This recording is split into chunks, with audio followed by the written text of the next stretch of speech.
Bienvenue dans l'entretien de l'intelligence économique, l'émission consacrée aux acteurs de la mondialisation. Réputés grands théoriciens, les Français veulent aussi montrer qu'ils sont de bons experts. C'est la mission de l'agence Expertise France, chargée de projeter l'expertise technique française à l'international.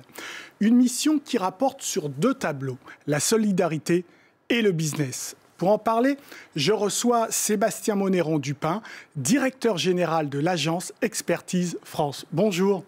Bonjour. En quelques mots. Expertise France, comme son nom l'indique, ça projette l'expertise française dans les pays du Sud. On accompagne des gouvernements dans la réforme de la police, la mise en place de la protection civile, des pompiers, une réforme de la politique de la santé.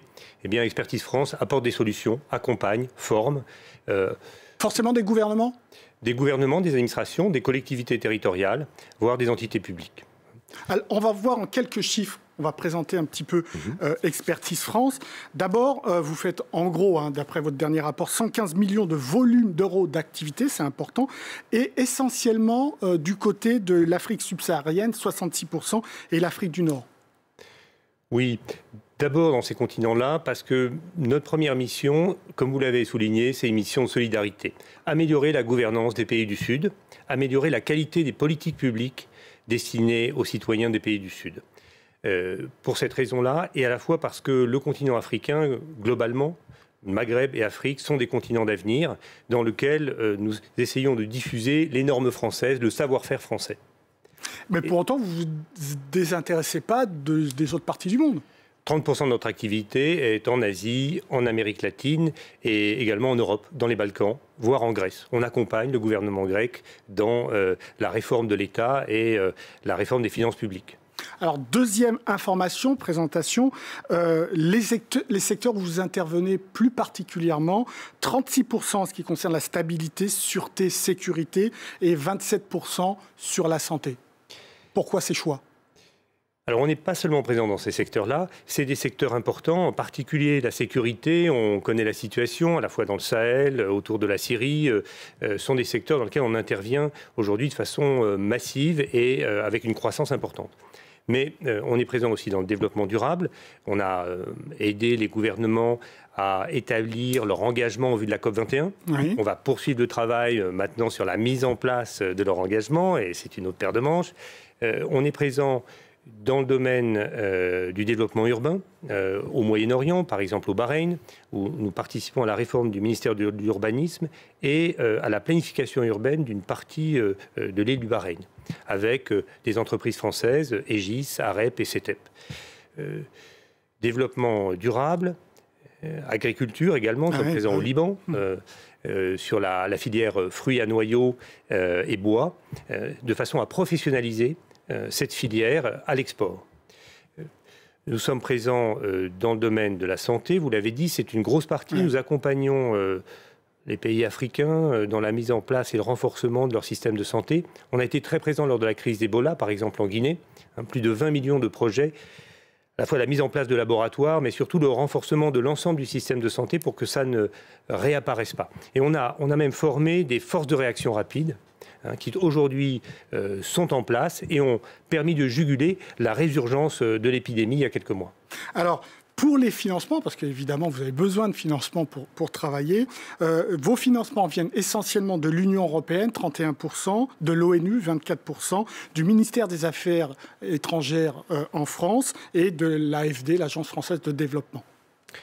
Tout à fait. En fait, l'État français a construit une agence qui est un instrument de captation des financements étrangers, multilatéraux, au profit de l'expertise française. On est à 70% de financements internationaux. Donc, l'intelligence du système consiste à capter dans des fonds où la France contribue, l'Union européenne, c'est plus d'1 milliard de contributions françaises, l'ONU, de façon à gagner des contrats. On est une agence qui gagne sa vie. On est une agence publique, mais on couvre nos coûts grâce à des contrats qu'on gagne sur appel d'offres, sur appel à projet. Combien de salariés ? 270 à Paris, qui sont des ingénieurs de projet, 200 experts permanents dans le monde et plein d'expertises perlées de plusieurs semaines à plusieurs mois sur différents projets.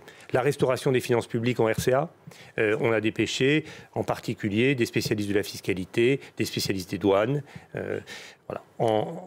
Alors, en ce qui concerne ces projets, vous allez les chercher ou vous êtes concurrentiel avec d'autres partenaires qui voudraient aussi avoir ces projets? Ah non, c'est un secteur très concurrentiel. Toutes les nations sont présentes, le secteur privé, le secteur public est présent. Donc, toutes les nations, mais plutôt du Nord, non? C'est ce qui est en train de changer. Hein. Ah. C'est-à-dire, effectivement, sur ces grands marchés, et en particulier sur le marché européen, on fait face à la concurrence des Allemands, avec la GIZ, qui est à la fois un jour notre partenaire et l'autre jour notre concurrent, et c'est ça le milieu des consultants, mais qui est un concurrent redoutable, notamment parce que l'État allemand lui commande plus de 2 milliards par an. Ah oui, ça fait du chiffre. Ça fait du chiffre, ça fait des références, ça fait des expériences. Les Anglais sont aussi présents avec une agence, les Espagnols, les Portugais. Mais demain, et c'est ce que je prépare pour l'avenir, demain, vous aurez des agences marocaines avec lesquelles je veux partir en partenariat en Afrique subsaharienne, parce que je pense que le produit de demain, c'est de l'expertise française, européenne, mélangée avec de l'expertise de terrain, d'Afrique subsaharienne, du Maghreb, voire d'Asie, de façon à cumuler les expériences, les expertises. Et si on nous prend, c'est à la fois parce qu'il y a un savoir-faire français, mais c'est parce qu'on aura la meilleure expertise. Vous ne citez pas les Américains ni les Chinois sur ce marché-là? Non, ils sont moins présents sur les financements sur lesquels on se présente, qui sont, vous l'avez vu, à 40% des financements européens, mais évidemment, il y a des consultants anglo-saxons, américains, et la concurrence est d'autant plus féroce que, en vendant de l'expertise, en projetant des normes, on prépare le terrain, on ouvre la voie aux entreprises françaises, américaines ou allemandes. Alors vous êtes qui? Vous faites de la solidarité et du business et de l'influence? On fait les deux, fromage et dessert. Moi je dis à mes salariés, fromage et dessert. En exportant les normes phytosanitaires françaises dans des pays d'Afrique subsaharienne. On assure à la fois la sécurité sanitaire de ces pays en renforçant les contrôles. On assure que ce soit des normes que nous connaissons. Et donc, on ouvre des marchés aux entreprises françaises parce qu'elles n'ont pas à refaire des tests. Elles sont confrontées aux mêmes tests dans les pays dans lesquels nous intervenons. Donc, on fait les deux. Donc, il n'y a pas de honte à mêler solidarité et business. Ce qui était le cas il y a quelques années encore en France. Il n'y a pas de honte à partir du moment où vous répondez à un vrai besoin des partenaires. À partir du moment où vous cochez cette case, le fait que, par ailleurs, ça rencontre nos intérêts, n'enlève rien, ni à la générosité, ni à l'efficacité du geste. Et c'est précisément ce point-là qui nous permet de faire les deux en même temps.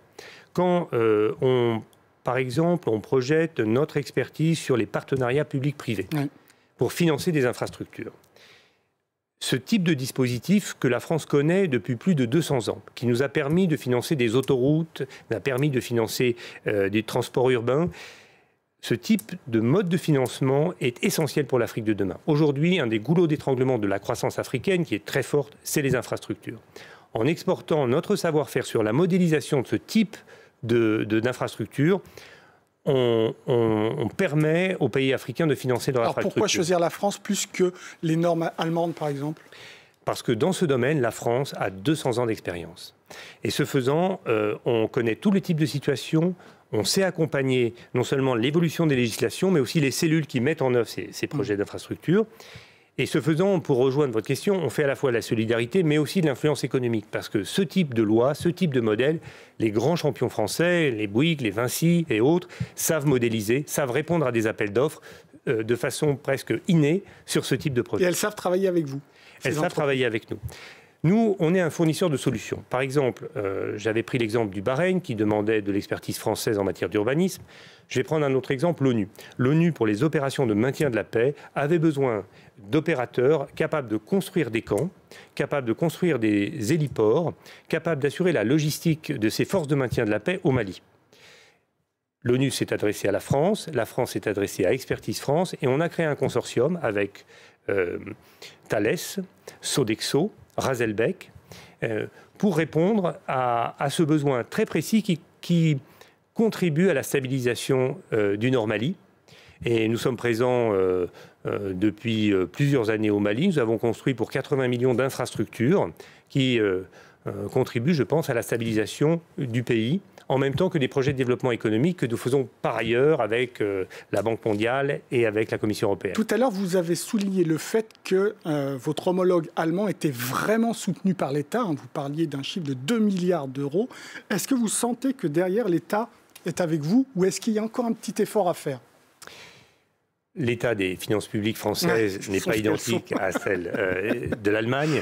Néanmoins, on a reçu un soutien très fort du gouvernement français, à la fois dans la constitution de l'agence, qui était une fusion de 6 opérateurs pour avoir une taille critique, pour affronter la concurrence allemande et anglaise. Et ensuite, parce que l'État est en train de nous confier la gestion de l'ensemble des experts résidents long terme qui conseillent les gouvernements du Sud. La France avait une assistance technique résidente dans les pays, dans les cabinets ministériels, dans les administrations depuis la décolonisation. Il y en avait 30 000 en 1958. Il n'en reste plus que 400, mais dans des postes clés. Il fallait faire ce réseau. Il fallait faire ce réseau, c'est un réseau d'influence remarquable. Les Allemands ont le même type de réseau. L'État français nous a confié ce réseau. Comme nous, on gère des viviers d'experts sur nos 400 projets dans le monde, on était les mieux placés pour gérer les experts du ministère des Affaires étrangères et c'est ce que nous faisons aujourd'hui. Merci beaucoup, Sébastien Monneron-Dupin. L'entretien est terminé, mais comme d'habitude, vous pouvez le retrouver sur france24.com. En attendant, restez avec nous car évidemment, l'information continue sur France 24. Au revoir.